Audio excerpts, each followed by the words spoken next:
नमस्कार साथियों, स्वागत है आप सभी का यूपीएससी पर। मैं हूं अंकित अवस्थी, लेकर आया हूं आपके सामने एक बहुत ही शानदार टाइटल जो कि आज पूरे दिन की न्यूज भी है और हमारे लिए बहुत ज्यादा परीक्षा उपयोगी भी है। आइए साथियों, जानते हैं आज के इस महत्वपूर्ण टाइटल में कि क्या होता है राष्ट्रपति का अभिभाषण, क्या मीनिंग होता है प्रेसिडेंट के एड्रेस का। जब प्रेसिडेंट एड्रेस करता है संसद को तो क्या इसकी मीनिंग निकाले जाते हैं, क्योंकि आज तमाम समाचार पत्रों के द्वारा ये सुर्खियां प्रकाशित की जा रही हैं। सुर्खियों में आप देख रहे हैं कि बजट सेशन शुरू हो चुका है। President to arrive parliament in few buggies, यहां लिखा हुआ है कि राष्ट्रपति के द्वारा बोला गया कि तिरंगे का अपमान दुर्भाग्यपूर्ण है। यहां पार्लियामेंट प्रोसीडिंग्स के अंदर लाइव अपडेट्स द हिंदू दे रहा है। इसी प्रकार से मेरे प्यारे साथियों, राष्ट्रपति के द्वारा बजट सत्र की पहले दिन ये बातें कही गई हैं। अब बड़ा सवाल हमारे लिए न्यूज से महत्वपूर्ण है कि राष्ट्रपति का अभिभाषण फाइनली होता क्या है। आइए साथियों, आपको एक एक करके बिल्कुल बुनियादी तौर से लेकर के एकदम बढ़िया लेवल तक की सारी बातें इस छोटे से सेशन में सिखाते हैं। जल्दी से सेशन को शेयर कर दीजिए। सुनिए साथियों, जैसा कि आप सभी जानते हैं कि भारत की संसद 3 चीजों से मिलकर बनी होती है, जिनमें से एक होती है लोकसभा, दूसरा होता है राज्यसभा और तीसरी होती है प्रेसिडेंट ऑफ इंडिया। इन 3 से मिलकर के बना होता है भारत की संसद का निर्माण होता है। मेरे प्यारे साथियों, भारत की संसद के अनुच्छेद नंबर 86 सब क्लॉज 1 यानी 86 सब क्लॉज 1 और 87 सब क्लॉज 1 में यह प्रावधान किया गया है कि सदन के दोनों सदनों को, संसद के दोनों सदन लोकसभा और राज्यसभा को मेरे प्यारे साथियों राष्ट्रपति द्वारा संबोधित किया जा सकता है। फिर सवाल बनता है, जब संबोधित किया ही जा सकता है तो 2 अलग अलग आर्टिकल बनाने की क्या जरूरत थी। इसे लिख लीजिएगा, बहुत ही महत्वपूर्ण है मेरे प्यारे साथियों।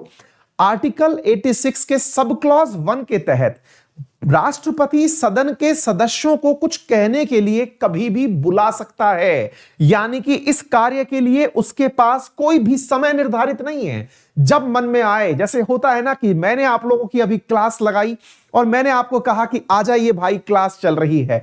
एग्जैक्टली ऐसे ही राष्ट्रपति जब चाहे सदन के सदस्यों को बुला सकता है कि आइए आपसे बातचीत करनी है, आइए आपको कुछ बातें बतानी हैं। लेकिन आपको जान करके ये रोचक लगेगा कि राष्ट्रपति ने आज तक इस प्रक्रिया का उपयोग नहीं किया है। तो याद रखिएगा, भारत के संविधान के अंदर आर्टिकल 86 सब क्लॉज 1 में राष्ट्रपति एड्रेस तो कर सकता है लोकसभा और राज्यसभा को, लेकिन ये बिल्कुल वैसे हो गया जैसे मैंने आपकी क्लास कभी भी लगाई और आपको पढ़ाने आ गया।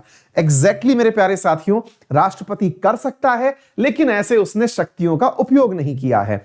वहीं दूसरी तरफ आर्टिकल 87 के सब क्लॉज 1 में यह बात बोली गई है कि राष्ट्रपति के द्वारा सदन के दोनों सत्रों को संबोधित किया जा सकता है। कब किया जा सकता है? साल के पहले दिन संबोधित किया जा सकता है, सदन के सत्र के पहले सत्र के दौरान संबोधित किया जा सकता है। और दूसरा, जब कोई सत्र या कोई चुनाव कोई नई सरकार चुन के आए तो उसके पहले दिन को संबोधित किया जा सकता है। तो सत्र के यानी साल के सत्र के पहले दिन को संबोधित करने का क्या अर्थ होता है, तो आइए मैं आपको वो बात बताता हूं। मेरे प्यारे साथियों, भारतीय संविधान प्रक्रिया के तहत भारत में 3 संसदीय सत्र होते हैं, जिनमें सबसे पहला सत्र कहलाता है बजट सत्र, जो कि 29 तारीख यानी कि आज से शुरू हो चुका है, 29 जनवरी से शुरू हो चुका है। बजट सत्र के बाद दूसरा सत्र होता है मानसून सत्र, मानसून सेशन, और तीसरा सेशन होता है विंटर सेशन।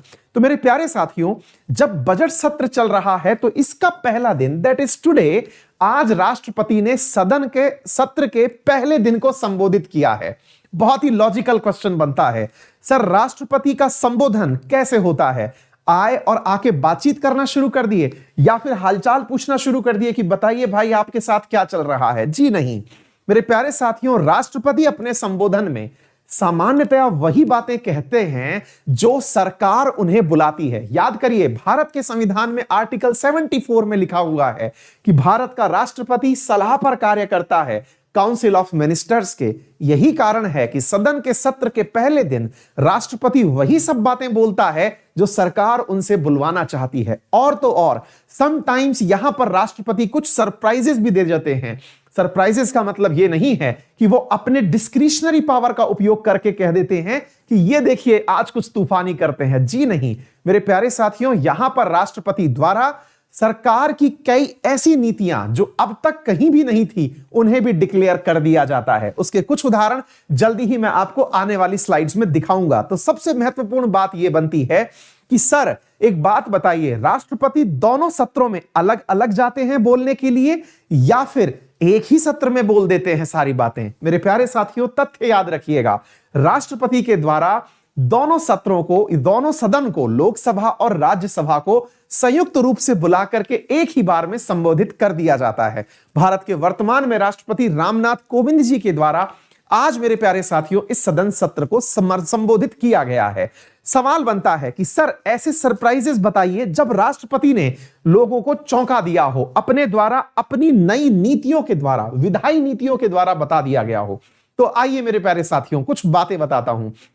हाल ही में, मतलब अगर आप थोड़ा सा पुराना इतिहास उठा के देखें तो 1985 की बात है। राष्ट्रपति ज्ञानी जैल सिंह जी के द्वारा जब कोई कानून बनाने का इरादा किया गया था कि हम दल बदल विरोधी एंटी डिफेक्शन लॉ 1985 10वीं अनुसूची लाना चाहते हैं बाय 52nd कॉन्स्टिट्यूशनल अमेंडमेंट, इसकी बातें मेरे प्यारे साथियों राष्ट्रपति के अभिभाषण के माध्यम से राजीव गांधी सरकार के द्वारा डिक्लेयर की गई थी। यानी लोगों को भी अचानक पता चला कि अब आया राम और गया राम नहीं हो पाएगा। ठीक इसी प्रकार से मेरे प्यारे साथियों जब प्रधानमंत्री अटल बिहारी वाजपेयी जी हुआ करते थे 1996 में, तो उन्होंने भी उत्तरांचल और वनांचल के क्षेत्रों के अंदर रिजर्वेशन देने की बातें अपने इसी अभिभाषण में कही थी।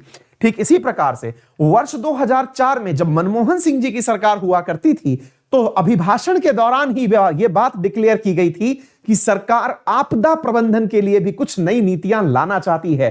ठीक इसी प्रकार से राष्ट्रपति जब प्रणब मुखर्जी हुआ करते थे 2015 में, तो उन्होंने कहा था कि वित्तीय क्षेत्र में सुधारों और विधायी व्यवसाय के सुचारू संचालन के लिए हम कुछ कानून लेकर के आएंगे। और मेरे प्यारे साथियों उन्हीं कानूनों ने आगे चल के मोदी सरकार को नई आवाज दी। तो कहने का अर्थ यह हुआ कि राष्ट्रपति कुछ ऐसी बातें भी कर जाते हैं जिन्हें अब तक जनता ने नहीं सुना होता। इसलिए अभिभाषण का इंतजार बहुत उम्मीदी से किया जाता है कि सरकार कोई नई नीति तो नहीं निकाल देगी।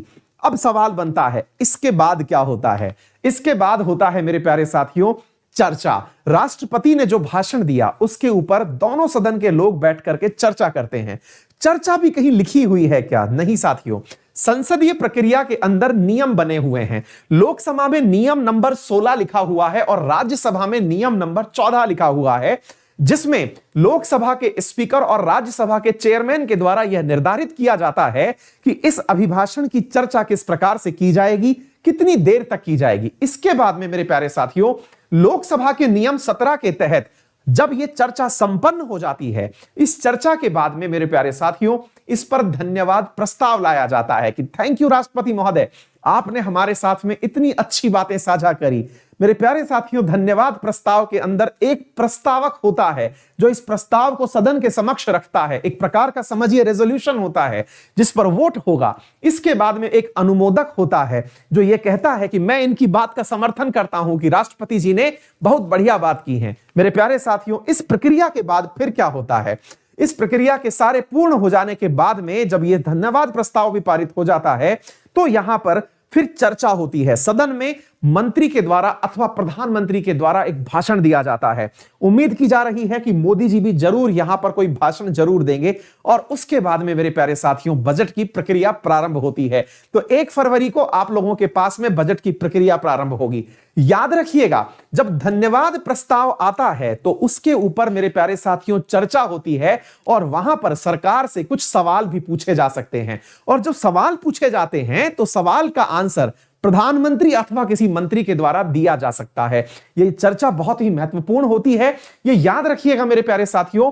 यहां पर चर्चा के दौरान चर्चा का आंसर देना सरकार की नीतियों की व्याख्या करने के लिए अत्यंत महत्वपूर्ण होता है।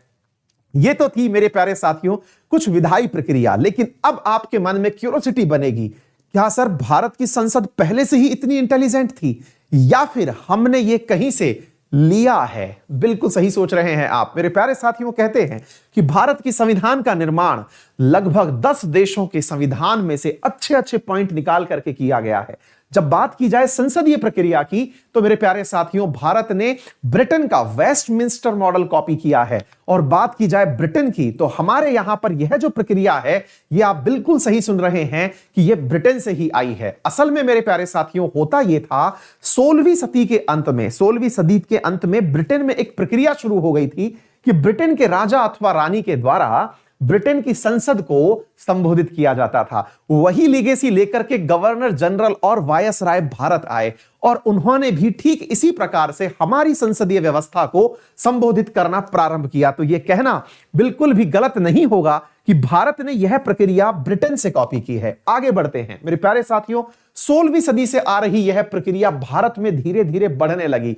इस बढ़ती हुई प्रक्रिया का सबसे पहला प्रमाण क्या मिला? 1852 में शुरू हुई लेजिस्लेटिव असेंबलीज, जिसमें कि क्वीन के द्वारा सदन को संबोधित की जाने की प्रक्रिया एक कानूनी और एक प्रकार की वैधानिक प्रक्रिया बन गई। यानी कि यूके के अंदर, ब्रिटेन के अंदर प्रक्रिया यह सिद्ध हो गई कि अब हर साल क्वीन जो है वो संबोधित करेंगी। शुरुआत में मेरे प्यारे साथियों, जब रानी के द्वारा ब्रिटेन की संसद को संबोधित किया जाता था तो उनके द्वारा लोगों से कहा जाता था कि हमें इतना पैसा चाहिए, हमें सरकार को रन करने के लिए धन की आवश्यकता है। इस प्रकार की धन की जरूरतें जो थी वो रानी के द्वारा सदन के बीच में प्रस्तुत की जाती थी। सदन उस पर चर्चा करता था कि ठीक है, राजा को पैसा चाहिए, दे देते हैं। लेकिन पता है आप लोगों को मेरे प्यारे साथियों, धीरे धीरे आवश्यकता पैसे की तो खत्म हो गई, लेकिन सरकार अपने किए हुए कार्यों को बताने के लिए रानी अथवा राजा का उपयोग करने लगी कि रानी और राजा आएंगे और वो बताएंगे, जो भी उस समय सत्ता में है वो आके बताएगा कि क्या चल रहा है। आज हम भी एग्जैक्टली यही फॉलो करते हैं मेरे प्यारे साथियों। भारत में पहली बार 1852 में ही यह विधायी प्रक्रिया अपनाई गई थी, जब 12 सदस्यीय वायसराय गवर्नर जनरल की एक लेजिस्लेटिव काउंसिल बनाई गई थी। भारत में राज्यसभा का, यानी कि एक प्रकार की लेजिस्लेटिव असेंबली का गठन एक्ट ऑफ 1919 के अंदर किया गया था। याद रखिएगा, गवर्नर जनरल के द्वारा विधानसभा और राज्यसभा, असल में ये जो आप आज जानते हैं राज्यसभा, ये पहले शब्द नहीं हुआ करता था। पहले ये राज्य परिषद हुआ करता था, लेजिस्लेटिव काउंसिल हुआ करता था। इन्हें गवर्नर जनरल कई बार तो अलग अलग संबोधित कर दिया करता था और कई बार इनको कंबाइंड बिठा करके, जैसे 2 क्लास के मेंबर हैं, एक साथ बिठा दिया और संबोधित कर दिया। हम एज इट इज इसे फॉलो कर लिए और मेरे प्यारे साथियों, भारत फॉलो करता चला गया इस चीज को। याद रखिएगा, जब देश आजाद हुआ 1947 में और 1950 के बीच में एक बार भी सदन को संबोधित नहीं किया गया था राष्ट्रपति के द्वारा, लेकिन राजेंद्र प्रसाद जी के द्वारा मेरे प्यारे साथियों सर्वप्रथम 31 जनवरी को राष्ट्रपति के द्वारा सबसे पहले, याद रखिएगा महत्वपूर्ण तथ्य है, 31 जनवरी 1950 को पहली बार राजेंद्र प्रसाद जी के द्वारा सदन को संबोधित किया गया था। यह है मेरे प्यारे साथियों आप लोगों का इतिहास इस राष्ट्रपति के संबोधन के प्रति। याद रखिएगा, भारत के संविधान को हमने एक्सेप्ट 26 नवंबर 1949 को किया है, लेकिन लागू 26 जनवरी को किया है। यही कारण है कि 26 जनवरी 1949 प्रियम्बल में मेंशन है, जिसे हम कॉन्स्टिट्यूशनल डे के रूप में मनाते हैं, और 26 जनवरी 1950 को अभी हमने सेलिब्रेट किया है as a 72nd constitutional amendment. मेरे प्यारे साथियों, भारत के संविधान के अंदर जो प्रमुख स्रोत रहे हैं उनमें से United state, United kingdom, Canada, Ireland, France, 1935 act, south Africa, Germany, Soviet union, Australia और जापान प्रमुख हैं। यह है मेरे प्यारे साथियों आप लोगों के सामने आज के सेशन की पूरी व्याख्या। उम्मीद है आप सभी साथियों को जो भी बातें मैंने बताई हूं वो बहुत बेहतरी से समझ में आ गई होंगी। अगर आपको यह सेशन उपयोगी लगे, अपने साथियों से जरूर शेयर करें। अगर आप इस चैनल पर नए हैं, चैनल को सब्सक्राइब करें, वीडियो को लाइक करिए। Thank you so much. अपना ख्याल रखें। रेफरल कोड याद रखें, अंकित 10, जिसका उपयोग करके आप अनअकैडमी पर मेरी तमाम free classes Unacademy learning app पर एक्सेस कर सकते हैं। अनअकैडमी आपके लिए रोजाना सुबह 8:30 बजे एक टेस्ट आयोजित करता है अनअकैडमी लर्निंग ऐप पे यूपीएससी गोल के अंदर राइज 2.0 नाम से, जहां पर प्रथम 3 विजेताओं को 3000, 2000 और 1000 का मुफ्त में पुरस्कार वितरित किया जाता है। आप जरूर उसे ज्वाइन कर सकते हैं। इसके लिए आपको अपने मोबाइल में अनअकैडमी लर्निंग ऐप इंस्टॉल करना होगा गूगल प्ले स्टोर से। वहां से यूपीएससी गोल सेलेक्ट कर लीजिएगा। एप्लीकेशन में टेस्ट सीरीज ऑप्शन पर जाइए, राइस 2.0 क्लिक करिए, रोजाना सुबह 8:30 बजे लाइव टेस्ट दीजिए और अपने आप को विनर्स में लेकर के आइए। आपका दिन मंगल में हो। धन्यवाद।